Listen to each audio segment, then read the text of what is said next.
Once again welcome you all to Shri Shri Krishna institute. एक बार फिर से आप सभी का स्वागत है आपके अपने YouTube channel Shri Shri Krishna institute में। तो चलिए सेशन को शुरू किया जाए। पिछले क्लास में हम लोग फ्लूइड प्रेशर के विषय में बात किए थे और दो टॉपिक हम लोगों का बच गया था, एक आर्किमिडीज प्रिंसिपल और फिर प्रिंसिपल ऑफ फ्लोटेशन। ठीक ना। तो चलिए सबसे पहले आर्किमिडीज साहब ने क्या बताया था और आर्किमिडीज साहब के रिगार्डिंग एक कहानी आपको सुनाते हैं, फिर आगे बढ़ते हैं। ठीक है।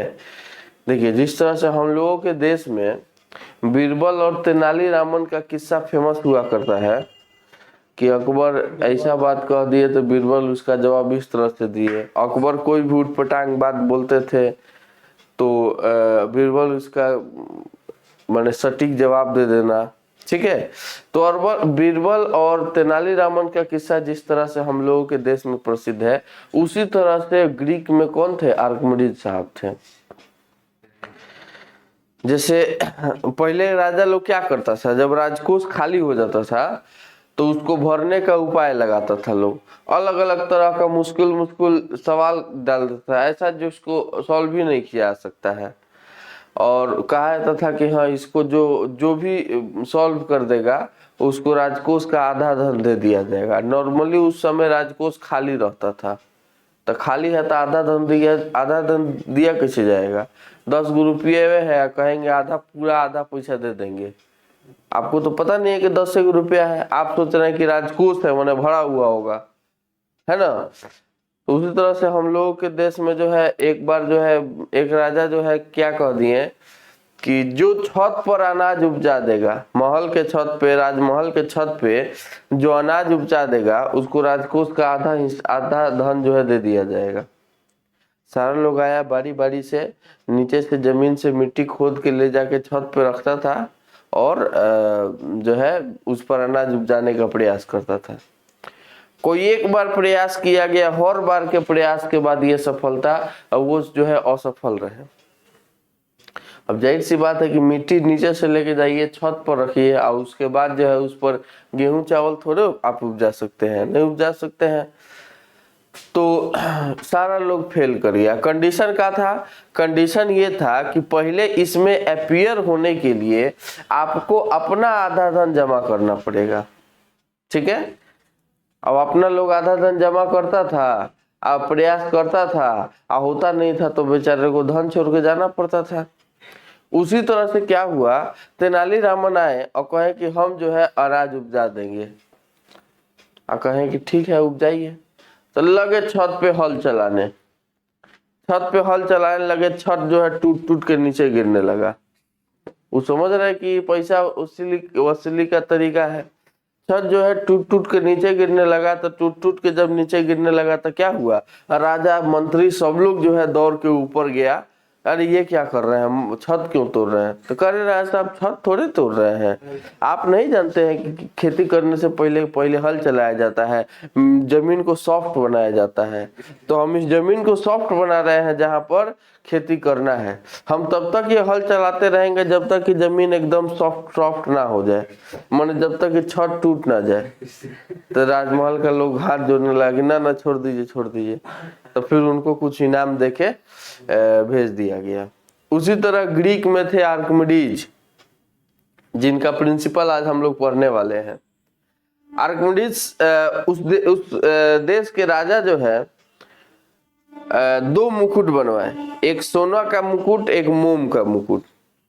दोनों मुकुट को दूर रख के कहे कि देख के बताना है कि इसमें कौन सोने का मुकुट है और कौन मोम का मुकुट है। ठीक ना। उसको टच नहीं करना है, दूसरे व्यक्ति से कहना है कि जैसा आप कहिएगा वैसा वो करेगा, बस मुकुट का नुकसान नहीं होना चाहिए। अब कहिएगा कि दाब दीजिए दोनों मुकुट को, जो टूट जाएगा वो मोम का है तो वो तो नुकसान होगा ना। बहुत लोग आए प्रयास किए, लेकिन दोनों चूंकि हूबहू एकदम सेम दिख रहा था इसलिए कोई पहचान नहीं पाया। आर्किमिडीज आए, बस इतना छोटा सा बात, मुकुट पहचानना है, चलिए 2 दिन का समय दीजिए पहचान जाएंगे हम। ओवर कॉन्फिडेंस में वो घर तो चले गए, लेकिन घर पर जो है इस पर सोच विचार नहीं किए कि कौन सोने का होगा और कौन मोम का होगा। ठीक है। तो सोच विचार करते करते जो है वो हाँ सोच विचार किए नहीं। अब सोचे कि अरे जाने के 1 घंटा पहले बैठेंगे, सोचेंगे और ये कर देंगे, जाके बता देंगे कौन सोना का है कौन मोम का है। ओवर कॉन्फिडेंस में जाने के 1 घंटे पहले बैठे सोचने के लिए, और दुर्भाग्य से पूरा सोचे लेकिन दिमाग में जवाबे नहीं आया। अब बोले कि अगर राजा के दरबार में जाएंगे और कहेंगे कि नहीं हो पाया, तो इतना दिन का इमेज जो बना हुआ है सब बिगड़ जाएगा। सब लोग कहेगा बिना मतलब है कि फेंक रहे थे कि हम बहुत विद्वान हैं, इनको 2 दिन का समय भी दिया गया तभी भी जो है नहीं सॉल्व कर पाए। ओवर कॉन्फिडेंस के चक्कर में फंस गए। कभी कभी हम लोग भी ओवर कॉन्फिडेंस के चक्कर में फंस जाते हैं, भी तो बनाइए देंगे, और जब आता है एग्जाम में तो फिर फेल हो जाते हैं। ठीक ना। एग्जाम के नाम से याद आया कि आप लोग के एग्जाम का रिजल्ट भी देना है, टेस्ट का रिजल्ट भी देना है ना। आप लोगों को तो चिंता नहीं है कि सर टेस्ट का रिजल्ट मिलवो करेगा कि नहीं मिलेगा। अगला टेस्ट भी होगा सैटरडे या सैटरडे के बाद कभी भी, ठीक है। तो आप आज किसी का एग्जाम है? आज नहीं है, चलिए कल दिखाएंगे आज का क्वेश्चन, जितना भी मिल पाएगा उतना दिखाएंगे। तो फिर क्या हुआ कि हाँ, तो वो कहे कि अब राज दरबार नहीं जाएंगे। कहेंगे कि अगर छिप भी जाएंगे तो कितना दिन सीखेंगे, 2 दिन 4 दिन 5 दिन, फिर तो हमको बाहर आना ही है, और राज दरबारी सब देखिए लेगा, तो फिर तो बेइज्जती होगा ही। कहें कि एकमात्र उपाय है, जा रहे हैं सुसाइड करने, है ना। चले गए मरने के लिए गए, पानी में कूद गए। अब वैज्ञानिक आदमी सब जगह दिमाग लगाएगा, है ना। वहां भी दिमाग लगाए, अब पानी में बैठ गए। अब बैठे या कहें कि एक तो पानी में बैठ रहे हैं, दूसरा नाक का मुंह बंद कर ले रहे हैं, तो सांस नहीं ले पाएंगे, तो मरना होगा 5 मिनट में, लेकिन मर जाएंगे 2 मिनट में। तो ऐसे ही किए, लेकिन हुआ उनके सोच के बिल्कुल विपरीत। हुआ क्या कि वो जो है ऊपर उठने लगे, है ना। वो जो है मरने के बजाय ऊपर उठने लगे। अब जैसे ही ऊपर उठने लगे, कहेंगे चलिए मरना कैंसिल, पहले 2 मिनट सोचा जाए कि आखिर हम ऊपर काहे उठ रहे हैं, और सोचते सोचते उनके पास वो मोम और मुकुट का जवाब भी आ गया, और उसी के साथ उन्होंने एक प्रिंसिपल दिया, आर्किमिडीज प्रिंसिपल। उन्होंने बताया डेंसिटी और रिलेटिव डेंसिटी के बारे में, जो कि हम लोग पढ़ लिए हैं, और उसके बाद उन्होंने बताया प्रिंसिपल ऑफ फ्लोटेशन के बारे में। मैंने यह एक छोटा सा घटना आपको क्या दिया, डेंसिटी और रिलेटिव डेंसिटी, जिसके बारे में पढ़ लिए हैं। Archimedes principle of flotation. वो गए राजा के दरबार में, बोले कि सिंपल सवाल पूछ के काहे हम लोग का बेइज्जती करते हैं, हम लोग हाई ग्रेड के आदमी है, हाई सवाल पूछिए।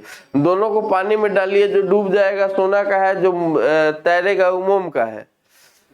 वही हुआ, जो तैर रहा था वो मोम का था। पूछा गया ऐसे ये कैसे हो गया, कैसे तुमको पता चलेगा कि कौन ऑब्जेक्ट कब डूबेगा कब तैरेगा। बोले इंतजार करिए, पहले आर्किमिडीज प्रिंसिपल पढ़िए, तब बताएंगे कैसे पता चलेगा कौन ऑब्जेक्ट कब डूबेगा कब तैरेगा।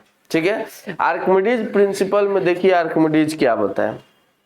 कहें कि किसी भी ऑब्जेक्ट को जब लिक्विड में या गैस में इमर्ज किया जाता है, बेसिकली लिक्विड में जब इमर्ज किया जाता है, डुबाया जाता है, तो हम लोग पढ़े थे कि वो अपने वॉल्यूम के बराबर लिक्विड या गैस को डिस्प्लेस कर देता है। ठीक है, अपने वॉल्यूम के बराबर लिक्विड या गैस को डिस्प्लेस कर देता है। जितने वेट का लिक्विड डिस्प्लेस होता है, उतना वेट उस ऑब्जेक्ट का घट जाता है। जितने वेट का लिक्विड वो डिस्प्लेस करता है, उतना वेट जो है ऑब्जेक्ट का वेट में घट जाता है। मतलब जब किसी ऑब्जेक्ट को लिक्विड में या गैस में डुबाया जाता है, बेसिकली लिक्विड में जब डुबाया जाता है, तो उस ऑब्जेक्ट के भार में कमी आता है, उस ऑब्जेक्ट के वेट में डिक्रीमेंट आता है ना। And decrement in weight is numerically equal to weight of displaced liquid. Decrement in weight is numerically equal to weight of displaced liquid, है ना। कितना भार में कमी आएगा ये बराबर होता है किसके, तो वेट ऑफ डिस्प्लेस्ड लिक्विड, जितना भार का लिक्विड डिस्प्लेस होगा उतना वेट जो है ऑब्जेक्ट का घट जाएगा। कोई दिक्कत नहीं है। हेडिंग डालेंगे आर्किमिडीज प्रिंसिपल, आर्किमिडीज का सिद्धांत।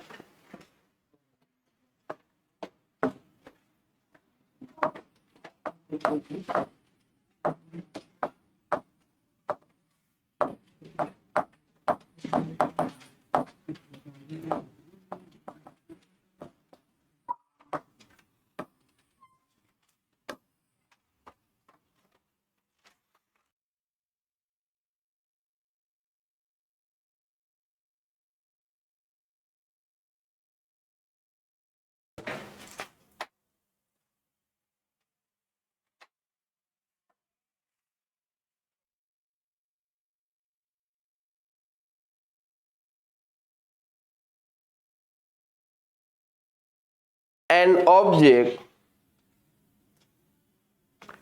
when an object is fully or partially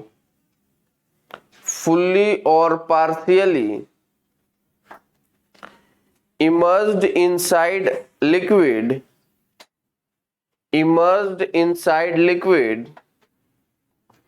then its weight seems to be decreased. Its weight seems to be decreased, and the decrement in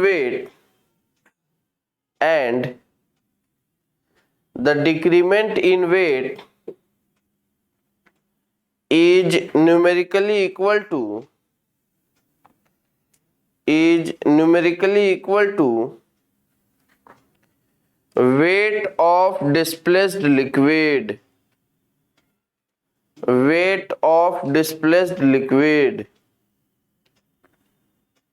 जब किसी वस्तु को पूर्णतः या अंशतः द्रव में डुबाया जाता है तो उसके भार में कमी आता है, उसके भार में कमी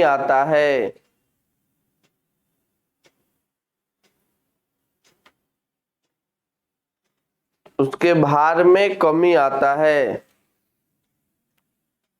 और यह भार में कमी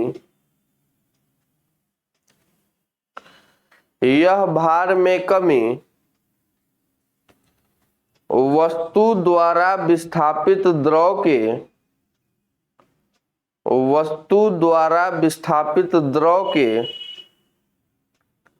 बराबर होता है।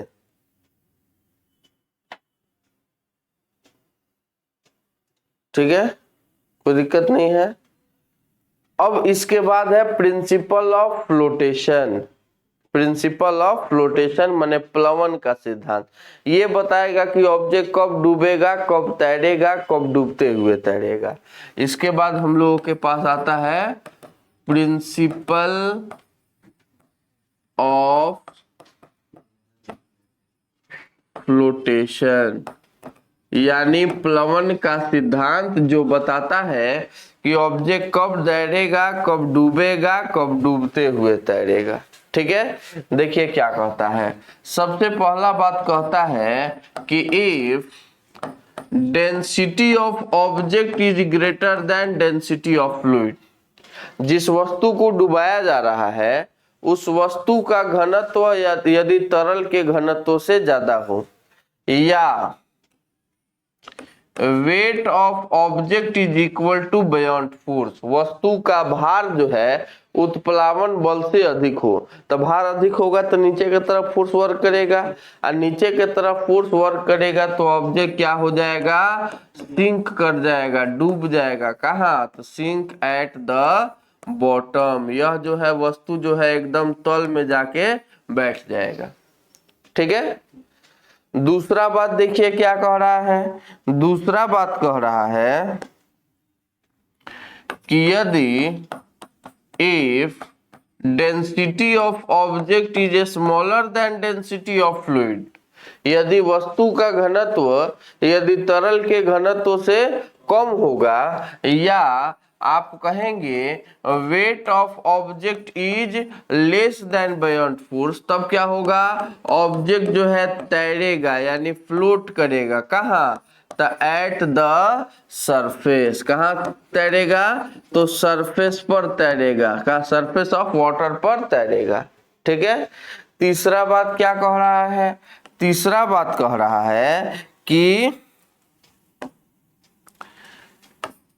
यदि if density of object is equal to density of fluid, density of object अगर डेंसिटी ऑफ फ्लूइड के बराबर है, या weight of object is equal to buoyant force, वस्तु का भार जो है उत्प्लावन बल के बराबर होगा, तो ऑब्जेक्ट क्या होगा, ना बॉटम में डूबेगा और ना सरफेस पे तैरेगा, डूबते हुए तैरेगा। माने उसका कुछ हिस्सा डूबा रहेगा, जैसे पानी में बर्फ डाल दीजिए तो डूब के एकदम बॉटम में नहीं जाएगा और सरफेस पर भी नहीं रहेगा, वो उसका डूब जाएगा, बीच में तैरते रहेगा, है ना।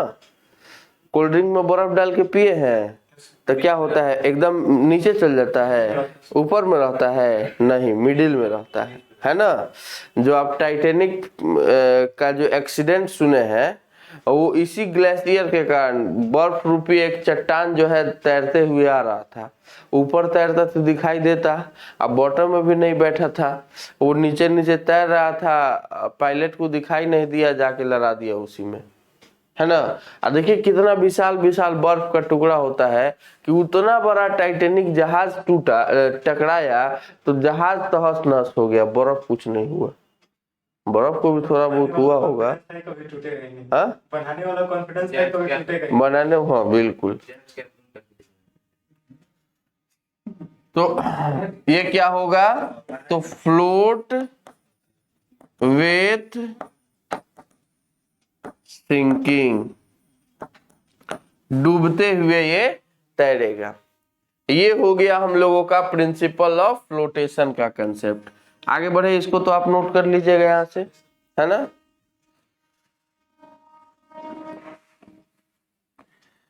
इसके बाद देखिए एक बड़ा इंपॉर्टेंट टॉपिक और आ रहा है हम लोगों के पास, सरफेस टेंशन।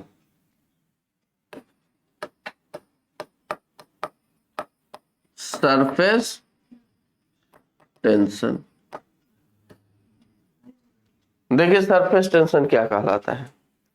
सरफेस टेंशन कहने का मतलब ये हुआ कि सरफेस टेंशन क्या है, कहा गया कि यह जो है लिक्विड या गैस का एक ऐसा नेचुरल टेंडेंसी है, एक ऐसा प्राकृतिक गुण है जिसके कारण वो अपने फ्री सरफेस को मिनिमाइज करना चाहता है, मुक्त सतह को घटाए रखना चाहता है।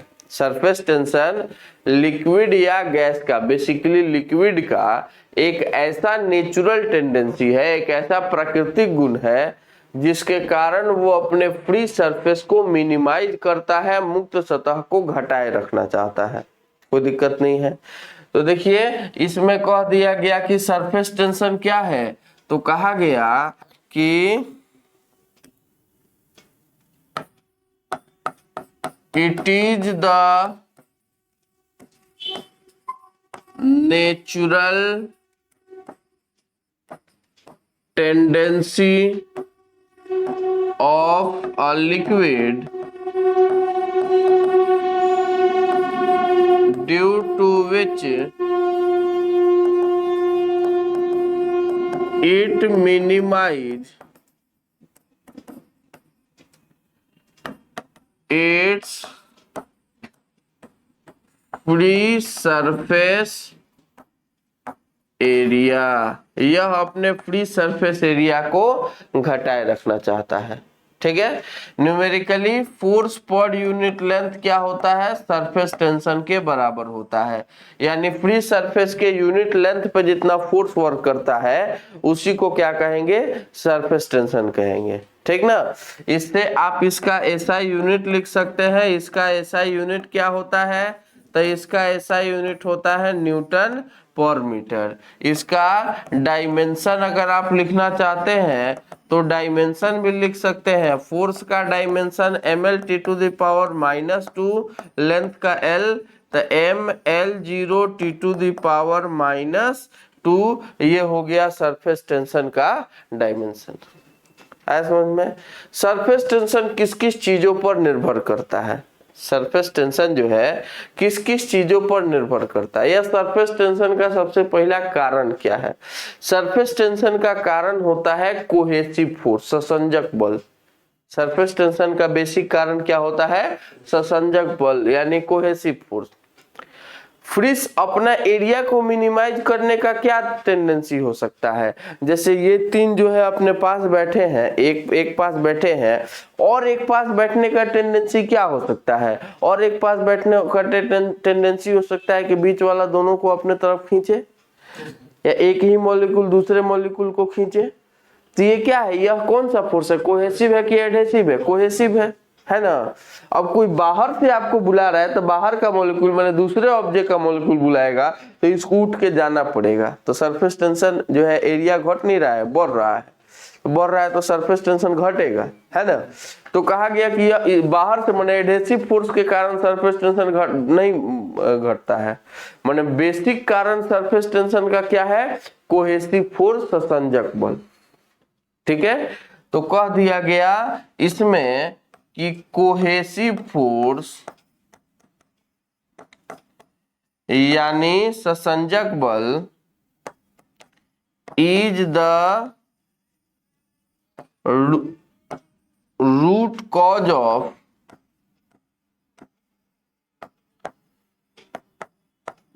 Surface tension. Cohesive force is the root cause of surface tension. Cohesive force यानी ससंजक बल जो है वो सरफेस टेंशन का बेसिक कारण है, रूट कॉज है। ठीक है, ये था हम लोगों का कोहेसिव फोर्स। कोहेसिव फोर्स के कारण जो सरफेस टेंशन उत्पन्न हुआ उसका कहानी। किस किस फैक्टर पर ये सरफेस टेंशन निर्भर करता है इसको समझाते हैं। Factor on which surface tension depend. सबसे पहला फैक्टर है हम लोगों के पास टेम्परेचर, तापमान।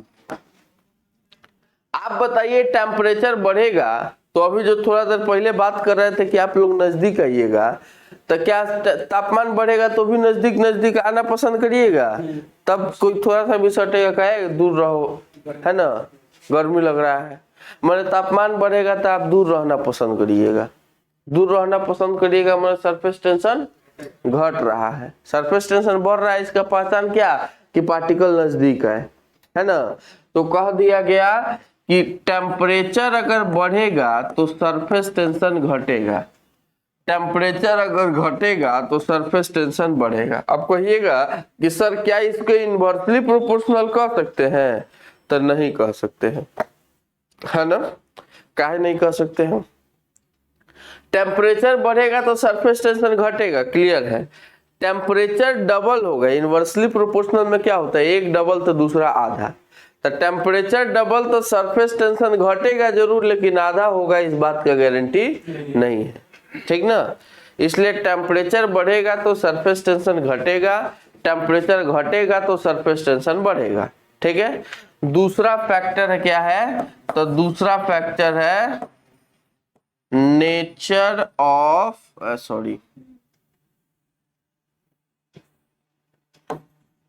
Addition of impurity.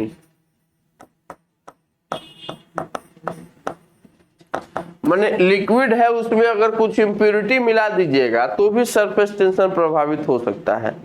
लिक्विड है, अगर उसमें कुछ इम्प्योरिटी मिला दीजिएगा तो भी सरफेस टेंशन प्रभावित हो सकता है। आप क्या क्या चीज मिला सकते हैं इसको समझिए। आप इसमें नॉर्मल सॉल्युएबल चीज को मिला सकते हैं, आप इसमें दो चीजों को मिला सकते हैं। एक तो हो सकता है नॉर्मल सॉल्युएबल चीज को मिला सकते हैं, और एक मिला सकते हैं क्या, हाईली सॉल्युएबल चीज। एक नॉर्मल सॉल्युएबल चीज और एक हाईली सॉल्युएबल चीज, है ना।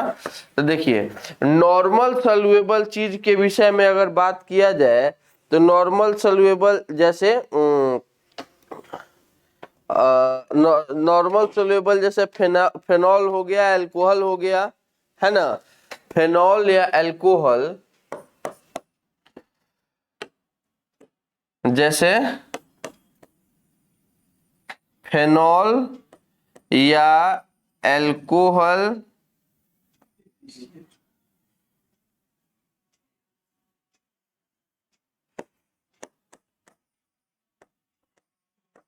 देख ली क्या, अल्कोहल का स्पेलिंग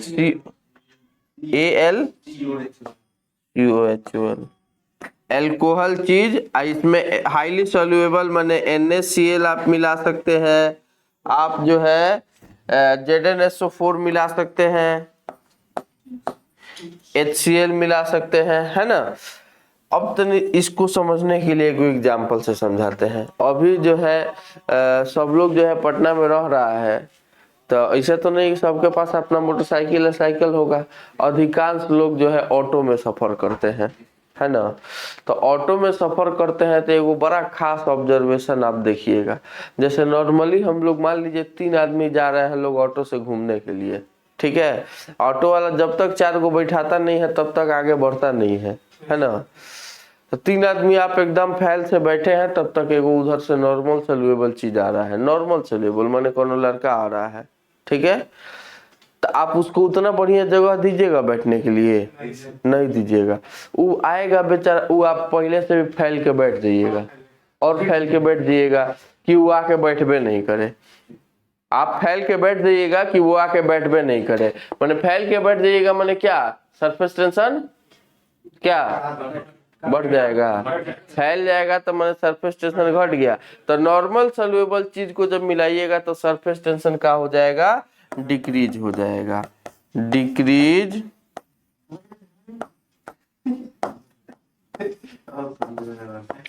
सरफेस टेंशन। अब मजेदार बात समझिए। बड़ा खुश हो गया तो जी, हाँ?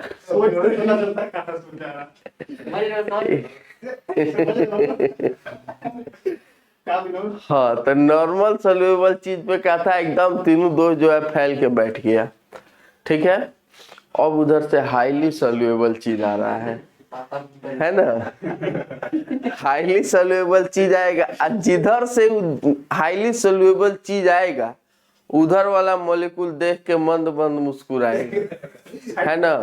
आज जैसे ही वो हाईली सॉल्युएबल चीज नजदीक आएगा, बाकी दोनों मॉलिक्यूल को एकदम ठेल देगा और बगल में बैठा लेगा, है ना। उतना ही नहीं, ये लग रहा है कि पूरा एक्सपेरिमेंट किया है। सर आप जी तो बहुत बात बताते हैं, बहुत आज जैसे ही हाईली सॉल्युएबल चीज आके बगल में बैठेगा तब वो दोनों जो है डिस्टर्ब करना चाहेगा। कौन दोनों, आपका जो दोनों बगलों में दोस्तों बैठा है, जो दोनों मॉलिक्यूल बैठा है, वो बेचारा अफसोस करेगा काश हम बैठे होते, है ना। लेकिन आप जिधर के तरफ हाईली सॉल्युएबल चीज आया है वो मॉलिक्यूल जो है पूरा उस मॉलिक्यूल को कंफर्ट देगा, पूछेगा कोई दिक्कत नहीं ना हो रहा है, हाँ? पूछेगा पर कोई दिक्कत नहीं ना हो रहा है, बस यही का लॉजिक है। हुआ क्या कि ढेर सारे मॉलिक्यूल डिस्ट्रीब्यूटेड हैं, एक हाईली सोल्यूबल चीज आया। हाईली सोल्यूबल चीज जैसे ही आता है वैसे ही क्या होता है, वो जिस मॉलिक्यूल पर आकर वो अटैक करता है वो मॉलिक्यूल उसके साथ तुरंत बॉन्ड बना लेता है, वो मॉलिक्यूल तुरंत जो है उसके साथ बॉन्ड बना लेता है। ठीक ना, काहे तो NaCl जैसे यहाँ पर हम लिखे हैं तो NaCl आएगा तो तुरंत Na+Cl- में टूटेगा, पॉजिटिव चार्ज निगेटिव चार्ज के फॉर्म में आएगा, तुरंत उसको अट्रैक्ट कर लेगा, तुरंत जो है अट्रैक्ट करेगा। अभी तो हाईली सोल्यूबल चीज को देख के अट्रैक्टेड ना हो गए हैं जी, है ना, तो तुरंत जो है इसके साथ बॉन्ड बन जाएगा और हाईली सोल्यूबल चीज जैसे ही पानी में जाएगा, लिक्विड में जाएगा, वो अपना सरफेस टेंशन बहुत अधिक बढ़ा देगा, वो अपना सरफेस टेंशन बहुत अधिक बढ़ा देगा। यहाँ हम लिख देंगे क्या, तो सरफेस टेंशन इंक्रीजेज इट्स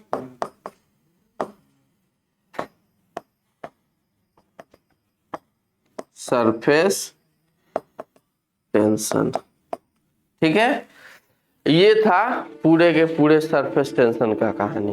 अब सरफेस टेंशन के कारण हमारे प्रैक्टिकल लाइफ में क्या क्या फिनोमेनन होता है, तो सरफेस टेंशन के कारण सबसे पहला होता है वाटर का ड्रॉपलेट्स बनना, पानी का बूंद बनना। पानी कभी त्रिभुज के आकार का देखे हैं, रेक्टेंगल के आधार पे देखे हैं, क्यूबॉइड के आधार पे देखे हैं? नहीं, आप जब भी देखे हैं स्फीयर के फॉर्म में देखे हैं, है ना, ड्रॉप के फॉर्म में देखे हैं। ये ट्रायंगल क्यों नहीं होता है, रेक्टेंगल क्यों नहीं होता है, क्यूबॉइड क्यों नहीं होता है? क्यों? क्योंकि स्फीयर में फ्री सरफेस एरिया मिनिमाइज होता है, कम से कम होता है, जिसके कारण वो एरिया घटाए रखता है। और अब बताइए, जितना सारा ज्योमेट्रिकल शेप पढ़े हैं उसमें सबसे कम एरिया ऑफ कॉन्टेक्ट किसका रहता है, सर्किल का रहता है या स्फीयर का रहता है ना। तो इसीलिए वाटर जो है हमेशा ड्रॉपलेट्स के फॉर्म में रहता है, स्फीयर के फॉर्म में रहता है। क्या हो गया,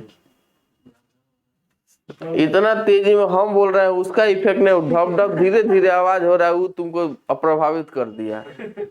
तू हाईली सोल्यूबल वाला चीज लग रहा है।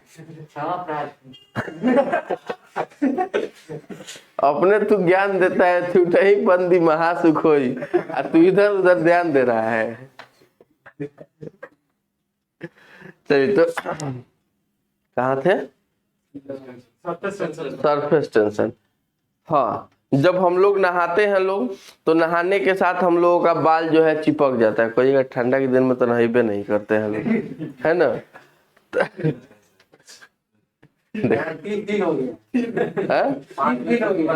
तो देखो, ठंडा के दिन में नहाने के लिए जिगर नहीं गीजर का जरूरत होता है।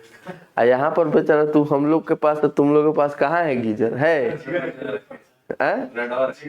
तो कभी कभी जिगर का काम चलाए, कभी कभी साप्ताहिक नहा लेना चाहिए क्या? हाँ जी जी। जब नहाते हैं लोग तो क्या होता है, बाल जो है वो पूरा का पूरा चिपक जाता है। ठीक ना, चिपक जाना किसके कारण होता है? वही सरफेस टेंशन। बाल का एक मॉलिक्यूल बाल के दूसरे मॉलिक्यूल को खींचेगा, बाल में सटा लगा हुआ एक लिक्विड का मॉलिक्यूल बाल में लगे हुए दूसरे लिक्विड के मॉलिक्यूल को अट्रैक्ट करेगा और फ्री सरफेस एरिया को घटाए रखेगा, है ना। अब वही कुछ देर बाद जब जो है बाल सूख जाएगा तो फिर बाल लहराने लगेगा, है ना। आ रहा है समझ में? आप देख के प्रसन्न हो जाइएगा। तो ये था सरफेस टेंशन का कहानी। अब सरफेस टेंशन के कारण एक और बड़ा इंपॉर्टेंट फिनोमिनन आता है जिसे हम लोग कहते हैं कैपिलरी एक्शन, कैपिलरिटी। ठीक है, इससे पहले एक छोटा सा बात देखिए।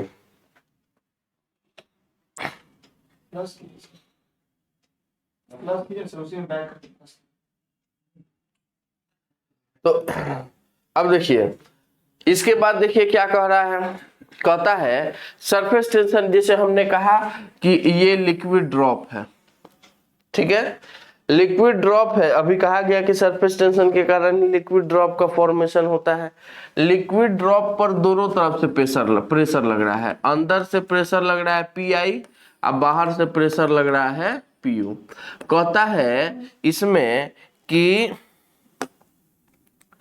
यदि if Pi is equal to Pu, यदि इनसाइड प्रेशर और आउटसाइड प्रेशर बराबर होगा तो क्या ड्रॉप कभी फूटेगा? ड्रॉप कभी का साइज वगैरह बढ़ेगा? नहीं बढ़ेगा, यह कांस्टेंट रहेगा। लेकिन ऐसा होता है? नहीं होता है। अगर होता ही भी है तो बहुत छोटे समय के लिए होता है, नहीं तो आप देखते हैं कि वो थोड़ा सा बड़ा होकर फूट जाता है ना। तो ड्रॉप ऐसे में क्या होता है, यह क्या है, यह इंस्टेंटेनियस केस है, यह इंस्टेंटेनियस कंडीशन है। इसमें क्या होता है, ड्रॉप का आकार चेंज नहीं होता है, drop do not changes its shape and size. Drop जो है अपना आकार तथा आकृति को चेंज नहीं करता है, ठीक है। दूसरा बात समझिए क्या कह रहा है, दूसरा बात देखिए क्या कह रहा है। ये हो सकता है कि बाहर वाला प्रेशर अधिक हो जाए, बाहर वाला प्रेशर अधिक हो जाए, तो बाहर वाले प्रेशर अधिक होने का कोई गारंटी नहीं है कि वो कितना अधिक हो सकता है। इसलिए कि ड्रॉप आते हमारे तरफ आ रहा है, हमारे शरीर से आके टकरा गया, तो कितना टकराने पर फोर्स लग रहा है, ये प्रेशर लग रहा है, ये डिफाइन नहीं हो सकता है। अलग अलग कंडीशन में अलग अलग, जैसे बच्चा सब, जैसे आप देखे होंगे मेला में जो फूक के ये बुलबुला निकालता है सब, बबल्स निकालता है सब, अब बच्चा सब खुद जाके उसको जो है फोड़ता है सब, और बच्चों को पता नहीं है कि छुएंगे तो वो फूट जाएगा, वो पूरा दम लगा के ताली मारता है सब, है ना। माने बाहर से जो प्रेशर लग रहा है उसका डिफाइन नहीं है, उसी बबल को कोई पूरा दम लगा के फोड़ रहा है, कोई खाली छू दे रहा है तो फूट जा रहा है, कोई खाली खड़ा आ रहा है, ड्रॉप आके उससे टकरा रहा है, फूट जा रहा है ना। माने लेकिन ये भी केस हो सकता है, अगर प्रेशर आउटसाइड अगर बड़ा रहे प्रेशर इनसाइड के, तो ड्रॉप क्या हो जाएगा, drop will broken down, broken down, drop जो है वो टूट जाएगा, फूट जाएगा, ठीक है। तीसरा बात देखिए क्या कह रहा है, तीसरा बात देखिए क्या कह रहा है, अगर if pressure inside is greater than pressure outside, तो pressure inside is greater than outside होगा तो क्या होगा, बबल अपना आकार बढ़ाते जाएगा और कुछ देर के बाद टूटेगा, है ना। क्या होगा, drop will increases its radius then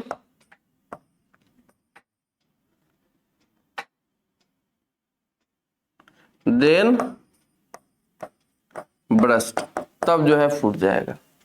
अंदर से जो प्रेशर लगेगा उसका वैल्यू फिक्स रहता है, जैसे Pi और Pu बराबर है, यहाँ पर हम लोग देखें कि Pi या Pu बराबर है, अंदर से अगर ये ड्रॉप बढ़ रहा है इसका मतलब कि बाहर अंदर से कोई एक्सेस प्रेशर वर्क कर रहा होगा, तो यहाँ जो अंदर से प्रेशर वर्क कर रहा है ये हो जाएगा Pi प्लस डेल्टा P, है ना, ये अंदर से लग रहा है, तो Pi या Pu तो बैलेंस हो जा रहा है, इसी डेल्टा P के कारण क्या हो रहा है, इसका आकार बढ़ रहा है।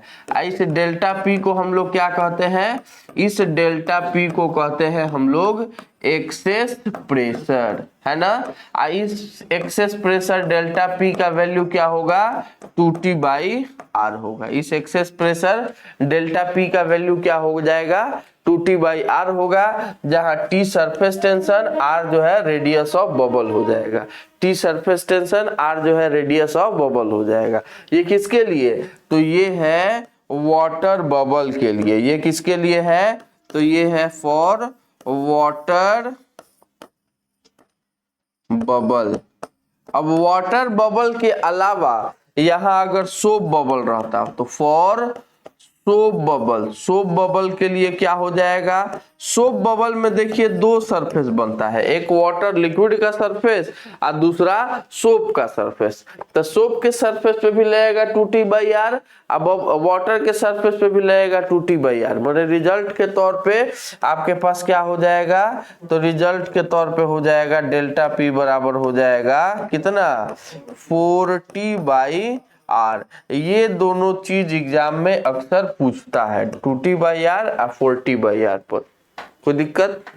आया समझ में? ये था हम लोगों का सरफेस टेंशन का कहानी। नेक्स्ट क्लास में हम लोग मिलेंगे। तो हम लोग आज के एग्जाम में, आज जो एग्जाम होने वाला है, उस एग्जाम में जो सवाल आया होगा, जितना सवाल हमको मिल पाएगा, उस सवाल का पहले डिस्कशन करेंगे और फिर जो है आगे बढ़ेंगे। अगर बाय द वे कल हम लोग डिस्कस नहीं करते हैं तो अब से लेके सैटरडे तक जितना भी एग्जाम हो गया होगा, संडे को सारे क्वेश्चन का डिस्कशन कराएंगे, जितना कि इस अग्निवीर में आ गया होगा। ठीक है? पहले करा दीजिए सर। हाँ, पहले ही करा दीजिए। चलिए हर रोज करा देंगे, जैसे आज का कॉल करा देंगे। ठीक ना?